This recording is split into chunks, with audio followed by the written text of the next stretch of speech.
Ouais, mais quid de l'influence de l'entourage aussi? Du conjoint, de la mère, de la fille, etc.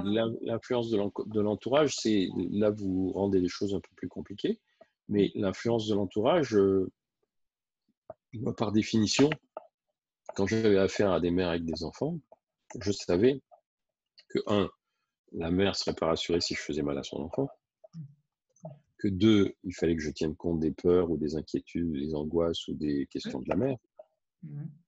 et que trois, dès que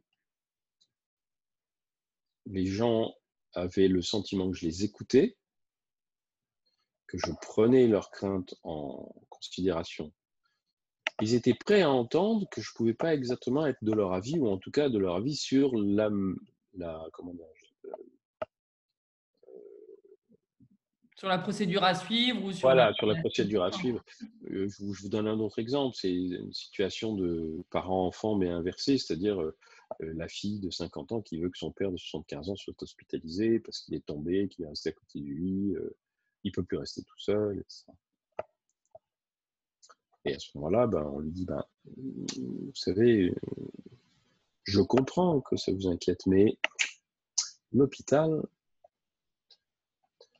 il se passe des tas de choses qui sont parfois pas très bonnes pour les personnes âgées, si on trouvait une solution». Ça, c'était une époque où on allait encore facilement à l'hôpital. C'est plus tout à fait le cas.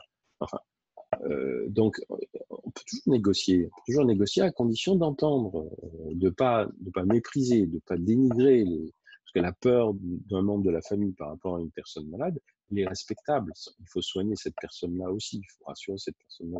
Des fois, c'est cette personne-là qu'il faut rassurer. Ah C'est oui. pas la personne malade. Pas la personne malade qui, elle, ça va bien, quoi.